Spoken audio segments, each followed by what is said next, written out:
أعوذ بالله من الشيطان الرجيم بسم الله الرحمن الرحيم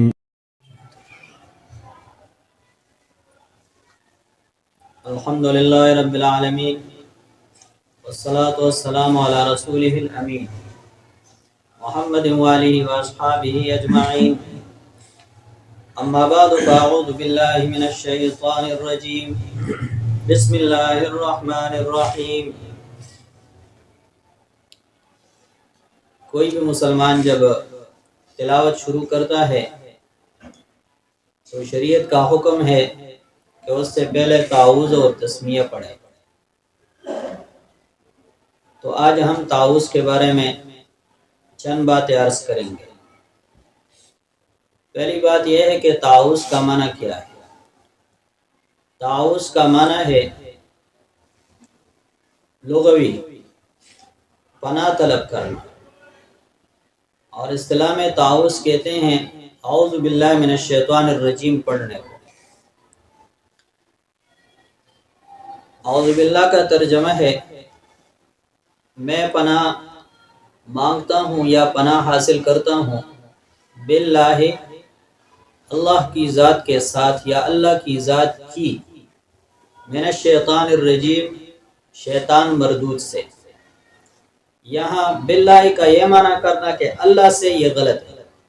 یہاں سے کا معنی بالکل غلط ہے، کیونکہ اللہ سے کوئی پناہ تو نہیں حاصل کرتا، شیطان سے پناہ حاصل کرتے. تو اللہ کی یا اللہ کے ساتھ، اعوذ باللہ میں پناہ طلب کرتا ہوں، میں پناہ مانگتا ہوں اللہ کی ذات کے ساتھ یا اللہ کی، من الشیطان الرجیم شیطان مردود سے.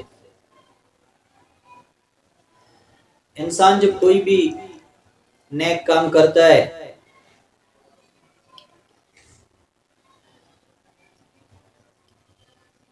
تو بیچ میں شیطان رکاوٹ ڈالتا ہے. خصوصاً جب انسان قرآن کریم کی تلاوت کرتا ہے تو یہ ایک نیک عمل ہے. قرآن سے ہدایت حاصل کرتا ہے، قرآن کو سمجھنے کی کوشش کرتا ہے، قرآن کو دوسروں تک پہنچانے کی کوشش کرتا ہے تو شیطان 100 رکاوٹیں ڈالتا ہے. بعض اوقات انسان کو دوسرے قسم کے شرور اور فتن سامنے آ جاتے ہیں، بعض اوقات جنات کا حملہ اس پر ہوتا ہے، بعض اوقات کوئی اور مصیبت اور پریشانی آ جاتی ہے.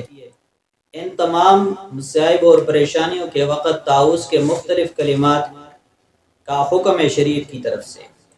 خصوصاً جب انسان تلاوت کرے تو سورۃ النحل آیت نمبر 98 میں اللہ تعالیٰ فرماتے ہیں فَإِذَا قَرَأْتَ الْقُرْآنَ فَاسْتَعِذْ بِاللَّهِ مِنَ الشَّيْطَانِ الرَّجِيمِ.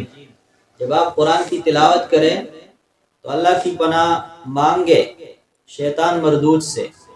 اسی وجہ سے احادیث مبارکہ میں آتا ہے کہ جب کوئی شخص تلاوت کرتا ہو تو اعوذ باللہ من الشیطان الرجیم پڑھے، اللہ سے پناہ مانگے شیطان مردود سے.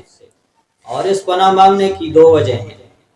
پہلی وجہ تو یہ ہے کہ شیطان بہت خطرناک دشمن ہے انسان کا، اس کا مقابلہ کوئی بھی انسان نہیں کر سکتا، چاہے کتنا بڑا انسان کیوں ہو. ایک تو یہ نظر نہیں آ رہا، جب دشمن نظر آتا ہو تو بندہ اس کے ساتھ کچھ نہ کچھ مقابلے کی کوشش تو کر لیتا ہے، لیکن اللہ تعالیٰ فرماتے ہیں اِنَّهُ يَرَاكُمْ هُوَ وَقَبِيلُهُ مِنْ حَيْثُ لَا تَرَوْنَهُمْ. یہ شیطان تمہیں دیکھتا ہے، تم تو اس کو نظر آتے ہو، اور اس کا قبیلہ، لیکن تم لوگوں کو وہ نظر نہیں آ رہا. جب نظر نہیں آ رہا تو مقابلہ کیسے کریں گے؟ دوسری وجہ یہ ہے کہ اس کا جہت حملہ معلوم نہیں ہے. جب دشمن کا جہت حملہ معلوم ہو تو چلو نظر بھی نہیں آ رہا لیکن جہت معلوم ہے تو اس طرف بمباری شمباری دشمن کی طرف بندہ کر لیتا ہے، لیکن اس کا جہت معلوم نہیں ہے. اس نے قسم کھائی ہے لَأَخُذَنَّ لَهُمْ صِرَاطَكَ الْمُسْتَقِيمَ، میں آپ کے بندوں کے لیے صراط مستقیم کے درمیان بیٹھوں گا. ثُمَّ لَآتِيَنَّهُمْ مِنْ بَيْنِ أَيْدِيهِمْ، پھر سامنے سے حملہ کروں گا، وَمِنْ خَلْفِهِمْ پیچھے سے حملہ کروں گا، وَعَنْ أَيْمَانِهِمْ دائیں سے حملہ کروں گا، وَعَنْ شَمَائِلِهِمْ بائیں سے حملہ کروں گا، وَلَا تَجِدُ أَكْثَرَهُمْ شَاكِرِينَ، اور ان میں شکر گزار بہت کم ہوں گے. تیسری وجہ یہ ہے کہ یہ بہت تجربہ کار ہے، ایک زمانے سے یہ کام کر رہا ہے، آج سے نہیں کر رہا. اس دنیا کے 30 ارب سال ہو گئے اور آدم علیہ السلام کے پیدائش کے 6000 سال ہو گئے، تو اس سے 2000 سال پہلے اللہ تعالیٰ نے اس کو پیدا کیا تھا۔ اس کا نام عزازیل تھا، کانا من الجن، جنات ہی میں سے تھا لیکن فرشتوں کے ساتھ رہ رہا تھا۔ جب اللہ تعالیٰ نے اس کو حکم دیا کہ تو آدم علیہ السلام کی طرف منہ کر کے سجدہ کرو، تو اس نے کہا با واستکبر، میں سجدہ نہیں کرتا، تکبر کیا، تو یہ مردود ہوا اور ملعون ہوا، تو اس کی وجہ سے اس نے آدم علیہ السلام کے ساتھ دشمنی شروع کی۔ تو یہ بہت پرانا تجربہ کار دشمن ہے، اور دشمن جب پرانا بھی ہو، تجربہ کار بھی ہو، تو تجربہ کار آدمی کا مقابلہ بہت مشکل ہوتا ہے۔ اور چوتھی وجہ یہ ہے کہ یہ باپ دادا کا دشمن ہے، ہمارا باپ دادا کا دشمن ہے۔ اللہ تعالیٰ نے فرشتوں کو کہا سجدہ کرو آدم علیہ السلام کی طرف، تو ابلیس نے کہا میں سجدہ نہیں کرتا، فقلنا یا آدم ان ھذا عدو لک ولزوجک، یہ آپ کا بھی دشمن ہے، آپ کی بیوی کا بھی دشمن ہے۔ اور قرآن کریم میں ایک اور جگہ ہے لا تتبعوا خطوات الشیطان انہ لکم عدو مبین، یہ تم سب کا دشمن ہے، اس کے پیچھے نہ چلو۔ تو یہ ہم سب کا دشمن ہے اور ہمارا خاندانی دشمن ہے، ابا و اجداد کا دشمن ہے، اس لیے اس کا مقابلہ بڑا مشکل ہے۔ پانچویں وجہ یہ ہے کہ اس کی جاسوسی نظام بڑا مضبوط ہے، اور اس کا جاسوس ہر انسان کے اندر موجود ہے۔ وہ انسان کا نفس ہے کہ نفس جو ہے نا خواہشات کے پیچھے چلنا چاہتا ہے، نفس سستی چاہتا ہے، نفس مشقت اور اعمال نہیں چاہتا، تو وہ اس کے ساتھ تعاون کرتے ہیں، ناد عدوک الذی بین جنبیک۔ اور چھٹی وجہ یہ ہے کہ یہ ہر وقت گھات میں رہتا ہے، حملہ کرنے کے لیے بس وقت تلاش کرتے ہیں انسان کی غفلت۔ جب انسان غافل ہوتا ہے اللہ کے ذکر سے تو شیطان اس کا پکا ساتھی بن جاتا ہے۔ وَمَن يَعْشُ عَن ذِكْرِ الرَّحْمَنِ نُقَيِّضْ لَهُ شَيْطَانًا فَهُوَ لَهُ قَرِينٌ، جو اللہ کے ذکر سے اعراض کرے اور ایمان نہ لائے، نُقَيِّضْ لَهُ شَيْطَان، تو ہم اس پر شیطانی کو مسلط کر دیتے ہیں، فَهُوَ لَهُ قَرِينٌ، وہ اس کا پکا ساتھی ہو جاتا ہے۔ الشیطان جاسم علی قلب ابن آدم، حدیث میں آتا ہے شیطان نے اپنا سونڈ لگایا ہوتا ہے انسان کے دل کے اوپر۔ جب انسان اللہ کے ذکر سے غافل ہوتا ہے تو یہ وسوسے ڈالتا ہے، وَإِذَا ذَكَرَ اللَّهَ خَنَّسَ، اور جب انسان ذکر کرتے ہے تو یہ پیچھے ہٹتا ہے۔ اب ان 6 وجوہات کی بنا پر اس کا مقابلہ بڑا مشکل ہے، اور قانون یہ ہے کہ جب دشمن کا مقابلہ نہیں ہو سکتا تو پھر کسی کی پناہ میں آنے کی ضرورت ہوتی ہے۔ مثال کے طور پر ایک خطرناک قسم کا کتا ہے، اور کوئی مہمان کسی کے گھر آ گیا اور اس کے گھر میں داخل ہونا چاہتے ہیں، لیکن وہ کتا اس کو چھوڑتا نہیں ہے، وہ کتا اس کو اندر جانے نہیں دیتا، تو وہ مہمان جب کتے کی مقابلے سے عاجز آ جاتا ہے تو کتے کے مالک کو آواز دیتے ہیں کہ اپنے کتے کو سنبھالو تاکہ میں آپ کے گھر میں مہمان بن کر رہوں، آ جاؤں۔ تو جب مالک ایک آواز دے دیتا ہے تو کتا خاموش ہو جاتا ہے۔ اسی طرح یہ شیطان بھی ہے، انسان اس کا مقابلہ نہیں کر سکتا، تو انسان کو چاہیے کہ اللہ کی پناہ میں آئے کہ اللہ خطرناک دشمن ہے، اس کے حملے سے مجھے بچا۔ تو انسان جب یہ تعوذ پڑھ لیتا ہے تو شیطان کے وساوس اور شکوک و شبہات سے بچ جاتا ہے۔ خصوصاً جب قرآن سمجھنے کی کوشش کرتا ہے تو شیطان وسوسے ڈالتا ہے، انسان کو گمراہ کرنے کی کوشش کرتا ہے۔ قرآن کو پڑھنے کے باوجود بندہ بعض اوقات گمراہ ہو جاتے ہیں، کیونکہ وہ اللہ کی پناہ حاصل نہیں کرتا، اللہ کی پناہ میں نہیں آتا۔ جب اللہ کی پناہ میں آ جائے تو ہو سکتا ہے کہ انسان کو صراط مستقیم مل جائے۔ دوسری وجہ ہے کہ امام جعفر صادق رحمۃ اللہ علیہ فرماتے ہیں کہ انسان کمزور ہے، بعض اوقات زبان سے جھوٹ بول لیتا ہے، بعض اوقات گالی نکال لیتا ہے، بعض اوقات کوئی گناہ کی بات اور فضول باتیں کر دیتا ہے، تو زبان گندی ہو جاتی ہے۔ اب اس نے کلام اللہ شروع کرنا ہے، کلام اللہ پڑھنا ہے، پاک کلام ہے اللہ کا، اس کے لیے پاک زبان چاہیے، تو اس کو پاک کرنے کے لیے بسم اللہ سے پہلے اعوذ باللہ پڑھے، اعوذ باللہ من الشیطان الرجیم پڑھے۔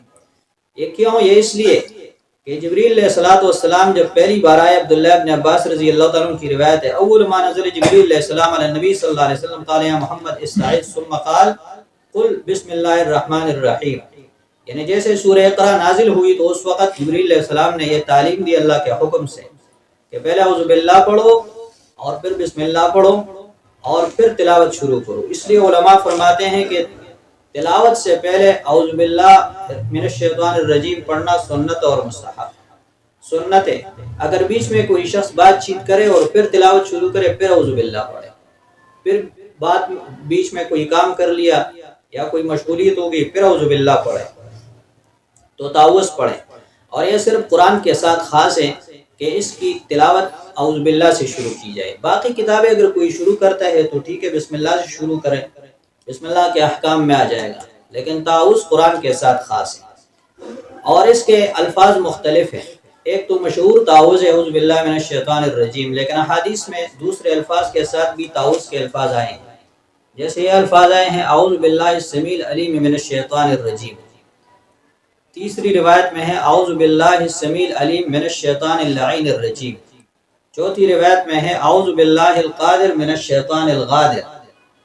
اور محدثین نے تعوذ نقل کیا ہے اعوذ باللہ القوی من الشیطان الغوی، تو اس میں سب سے آسان اعوذ باللہ من الشیطان الرجیم یہ پڑھنا چاہیے تاکہ شیطان سے اللہ کی پناہ میں انسان آ جائے۔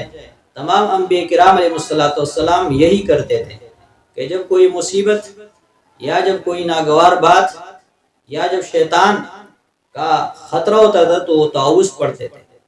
حضرت موسیٰ علیہ السلام نے قوم کو کہا کہ تمہارا اختلاف ہو رہا ہے، بندہ قتل ہو گیا ہے، کس نے قتل کیا ہے، تو تم لوگ اس طرح کرو، ایک گائے ذبح کرو اور اس گائے کے ایک ٹکڑے سے اس مردے کو لگا تو وہ مردہ زندہ ہو کر اپنا قاتل بتا دے گا۔ انہوں نے کہا قالوا تتخذنا ہزوا، ہمارے ساتھ مذاق کر رہے ہیں۔ موسیٰ علیہ السلام نے فرمایا مذاق تو جاہلوں کا کام ہے، اعوذ باللہ ان اکون من الجاہلین، میں اللہ کی پناہ میں آنا چاہتا ہوں کہ میں کہیں جاہل بن۔ نوح علیہ السلام نے اللہ سے دعا مانگی، یا اللہ میرے بیٹے کو بھی بچا لے۔ اللہ تعالیٰ نے فرمایا اسے سوال نہ کرو، تو نوح علیہ السلام نے فرمایا انی اعوذ بک ان اسألک ما لیس لی بہ علم، یا اللہ میں تیری ذات کے ساتھ پناہ مانگتا ہوں ایسے سوال کرنے کی جس کا مجھے علم نہ ہو۔ یوسف علیہ السلام کو زلیخا نے کہا ہی تلک، قال معاذ اللہ، اس نے فرمایا اللہ کی پناہ، انہ ربی احسن مثواي انہ لا یفلح الظالمون۔ یوسف علیہ السلام کے بھائیوں نے کہا کہ اس بنیامین کو چھوڑ دے اور ہم میں سے کسی ایک کو رکھ لے۔ یوسف علیہ السلام نے فرمایا معاذ اللہ، اللہ کی پناہ، جس پر چوری ثابت ہوئی ہے اسی کو رکھیں گے۔ انا خذ الا ما وجدنا متاعنا عندہ۔ عمران کی بیوی نے جب مریم علیہ السلام پیدا ہوئی تو فرمایا انی اعیذها بک وذریتها من الشیطان الرجیم، میں اس کو اللہ کے پناہ میں دینا چاہتا ہوں شیطان مردود سے، تو اس کو شیطان نے ہاتھ ہی نہیں لگایا۔ حضرت مریم علیہ السلام کے ساتھ فرشتہ ہے انسانی شکل میں اور وہ اکیلے میں تھی، تو اس نے فرمایا قالت اعوذ بالرحمن منک ان کنت تقیا، اگر تو اللہ سے ڈرتا ہے تو میں اللہ کے پناہ میں آپ سے آنا چاہتی ہوں۔ قرآن حکیم میں اسی وجہ سے مومنین کو حکم ہے کہ جب بھی شیطانی وسوسہ آ جائے تو تم لوگ اللہ کی پناہ حاصل کیا کرو شیطان سے۔ وَإِمَّا يَنزَغَنَّكَ مِنَ الشَّيْطَانِ نَزْغٌ فَاسْتَعِذْ بِاللَّهِ إِنَّهُ هُوَ السَّمِيعُ الْعَلِيمُ۔ اور ایک جگہ حکم ہے وَقُلْ رَبِّ أَعُوذُ بِكَ مِنْ هَمَزَاتِ الشَّيَاطِينِ، کہ یا اللہ میں آپ کی پناہ میں آنا چاہتا ہوں من ہمزات الشیاطین، شیطانوں کے چھیڑ چھاڑ سے، وَأَعُوذُ بِكَ رَبِّ أَن يَحْضُرُونَ، اور شیطانوں کے حاضر ہونے سے۔ بلکہ دو مستقل صورتیں نازل ہوئی ہیں تعوذ کے لیے، ایک سورۃ الفلق قل اعوذ برب الفلق، اور ایک سورۃ الناس خاص شیطان کے شر سے پناہ کے لیے قل اعوذ برب الناس۔ اس لیے احادیث میں یہ تعلیم ہے کہ جب بھی شیطان کسی کو وسوسہ ڈالے تو وسوسہ کے وقت اس نے کیا کرنا ہے، وسوسہ کے وقت اس نے چار کام کرنے ہیں۔ ابو ہریرہ رضی اللہ تعالیٰ عنہ کی روایت ہے کہ شیطان لوگوں کے پاس آئے گا انسی یا جنی، اور ان سے پوچھے گا کہ فلاں چیز کس نے پیدا کی، آسمان کس نے پیدا کی، وہ کہے گا اللہ نے، زمین کس نے پیدا کی اللہ نے، پہاڑ کس نے پیدا کیے اللہ نے، اچھا اللہ کو کس نے پیدا کیا ہے۔ یہ ہے وسوسہ ایمان کو خراب کرنے والا۔ جب ایسا وسوسہ آئے تو فلیستعذ باللہ ولینتہی، ایک روایت میں ہے چار کام کرے، ایک اعوذ باللہ پڑھے، دوسرا کام یہ کرے کہ یہ کام چھوڑو اور کوئی اور کام شروع کرو، اس کام سے رک جائے، یہ وسوسوں والے کام سے کہ مفید مشغلہ شروع کر دے، اور تیسرا یہ کہ آمنت باللہ پڑھے۔ آمنت باللہ میں اللہ پر ایمان لائے ہوں، اللہ کو کسی نے بنایا نہیں ہے، اللہ تعالیٰ ہمیشہ سے ہمیشہ ہی رہیں گے، وہ واجب الوجود ہے۔ اور چوتھا کام یہ کرے کہ لا حول ولا قوت الا باللہ پڑھے۔ رسول اللہ صلی اللہ علیہ وسلم حضرت حسن اور حسین رضی اللہ تعالیٰ عنہما کو دم کیا کرتے تھے، اعوذکما بکلمات اللہ التامات من کل شیطان وہامۃ ومن کل عین لامۃ۔ جب کسی منزل پر اترتے تو اللہ کی پناہ حاصل کرتے تھے، اعوذ بکلمات اللہ التامات کلھا من شر ما خلق۔ نماز کے لیے کوئی شخص کھڑا ہو تو اللہ کی پناہ میں آ جائے، اعوذ باللہ من الشیطان الرجیم، من حمزہ، شیطان کے چھیڑ چھاڑ سے، ونفخہ، اور شیطان کے تکبر سے، ونفثہ، اور شیطان کے سحر سے۔ جب بیت الخلاء جائے تو اللہ کی پناہ حاصل کرے، کیونکہ بیت الخلاء میں یہ شیاطین انسانوں کے مقاعد کے ساتھ اور سرینوں کے ساتھ کھیلتے ہیں۔ ان شیطان یلعب بمقاعد بنی آدم، اللہم انی اعوذ بک من الخبث والخبائث، مذکر شیطانوں سے، مؤنث شیطانوں سے۔ سفر پر جائے تو اللہ کی پناہ میں آئے، اللہم انی اعوذ بک من وعثاء السفر وکآبۃ المنقلب ومن الحور بعد الکور، ترقی کے بعد تنزل سے پناہ مانگتا ہوں۔ کسی پر قرض ہو تو قرض سے پناہ کے لیے، قرض چکانے کے لیے یہ دعا تعلیم کی گئی ہے، اللہم انی اعوذ بک من الہم والحزن واعوذ بک من الجبن والبخل واعوذ بک من العجز والکسل واعوذ بک من غلبۃ الدین وقہر الرجال۔ قرض ختم ہو جائے گی۔ جہنم سے پناہ مانگے، اللہم انی اعوذ بک من عذاب جہنم، قبر کے عذاب سے پناہ مانگے، اللہم انی اعوذ بک من عذاب القبر، ہر قسم کے فتنوں سے، اللہم انی اعوذ بک من فتنۃ المحیا والممات ومن فتنۃ المسیح الدجال۔ سوتے وقت معوذتین پڑھے، قل اعوذ برب الفلق، قل اعوذ برب الناس۔ غصہ کے وقت اعوذ باللہ پڑھے، غلط خواب دیکھے تو چار کام کرے، ایک یہ کہ اعوذ باللہ پڑھے، دوسرا یہ کہ کروٹ بدلے، تیسرا یہ کہ بائیں طرف تھوکے، اور چوتھا یہ کہ یہ غلط خواب کسی کو بیان نہ کرے، اس کو کوئی نقصان نہیں ہوگا۔ اگر کوئی شخص یہ تعوذات اختیار کر لے اور اس کو پڑھتا رہے تو اس پر سحر، جادو اور غلط قسم کے اثرات نہیں ہوں گے۔ اسی لیے تعلیم ہے کہ جب بھی قرآن شروع کرے تو اعوذ باللہ پڑھے۔